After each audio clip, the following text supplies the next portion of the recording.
Now to Japan, where the lower house of Japan's parliament has appointed the country's first female Prime Minister, Sanae Takaichi. The leader of the Liberal Democrat Party will, however, form a minority government. Analysts say Mr. Takaichi's election is a tactical shift by the LDP to counter the far-right Sansito party, which has been rising in popularity. Her immediate challenges would be to address Japan's high inflation and cost of living. While I'm joined by our Tokyo correspondent Shaima Khalil. Shaima, it is a historic moment, isn't it? Tell us about Sanae Takaichi.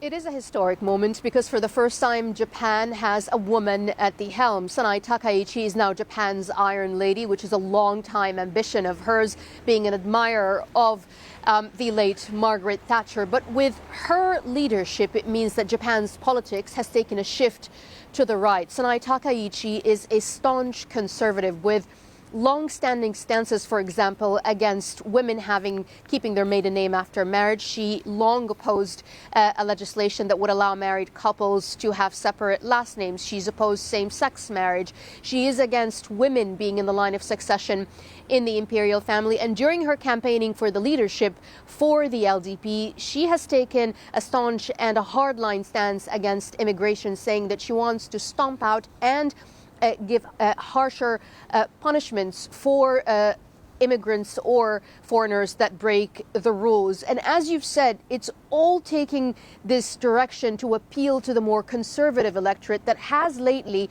taken to other parties like Sansito. Yes, the optics of this for young women and girls watching is quite remarkable, to see the first woman to become Japan's leader. But the core of the politics is the same. I was speaking to a group of young women, and one of them told me that it's hard to identify with her politics because essentially she's perpetuating the patriarchal society, being compliant to the politics of the men. Another one told me that we shouldn't put her on a pedestal because essentially she's not going against the grind. She's again saying what the old men politics has said. So when it comes to women's issues, don't expect to see much change and expect more conservative and more right-leaning policies with her in power. Just tell us a bit more about the immigration question. Why has it become so important? And also about her position on China.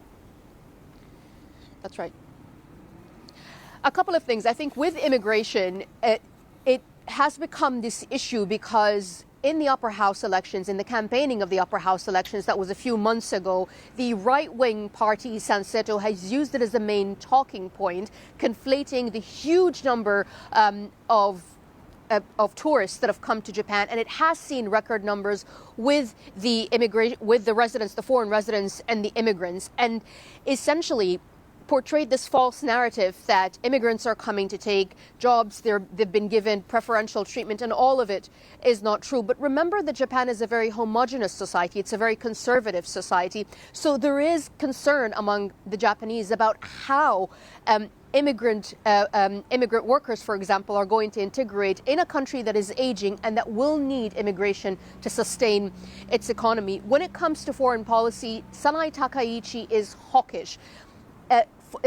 China and South Korea are going to be watching and are going to be worrying about her relationship with her neighbors because, remember, famously, she is a regular visitor to the controversial Yasukuni Shrine, where Japan's war dead are buried, but also where Class A war criminals are buried. And this rubs specifically China and South Korea the wrong way. Both are watching, and both have said that they will continue to work with Japan and are expecting Japan to abide by the working relationships with those two countries. Shaima Khalil, thank you very much indeed. Well, I'm joined now by Professor Soichiro Takeshita from the Graduate School of Management, Informatics and Innovation at the University of Shizuoka. Thank you very much indeed for being with us. How do you think Japan is going to change under the new Prime Minister, and how significant do you think it is that she's the first woman in this job? Well, I think people have been portraying her as the first woman, right wing.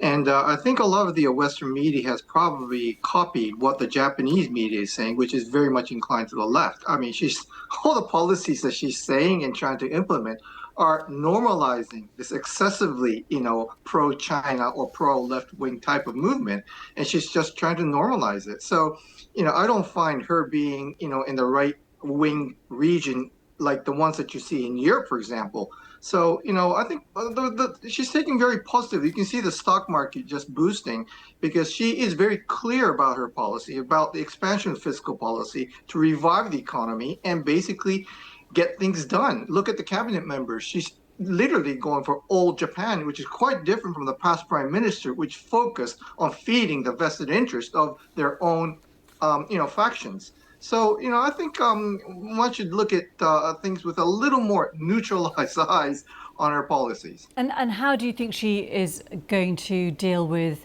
the US and with Donald Trump in particular?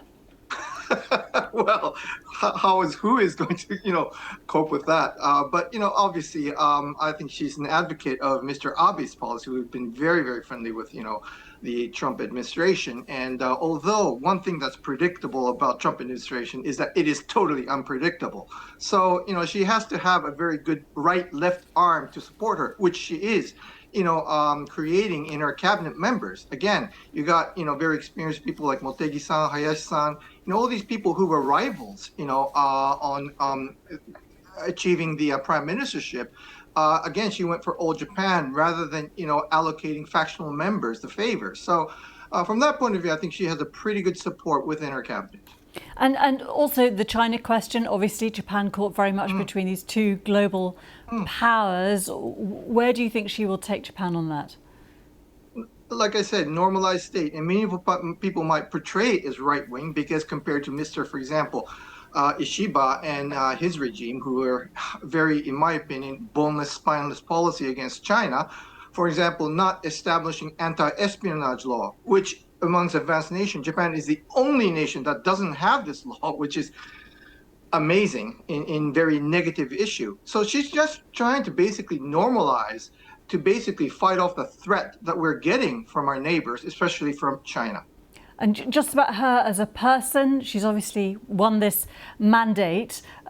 She has an interesting, personal story. She's a former heavy metal drummer. She was a scuba diver. She's a car enthusiast. She's worked in television. Very interesting figure. Yeah, I mean, and she's also chosen a lot of interesting figures. If you look at the cabinet members, the economic security, is an ex-boxer who graduated from University of Manchester. So, she's got some very interesting choice, seriously, including Ms. Onoda. So I think those are very interesting. Professor Takashita, thank you so much for being with us. This is BBC News. We are back in a few minutes.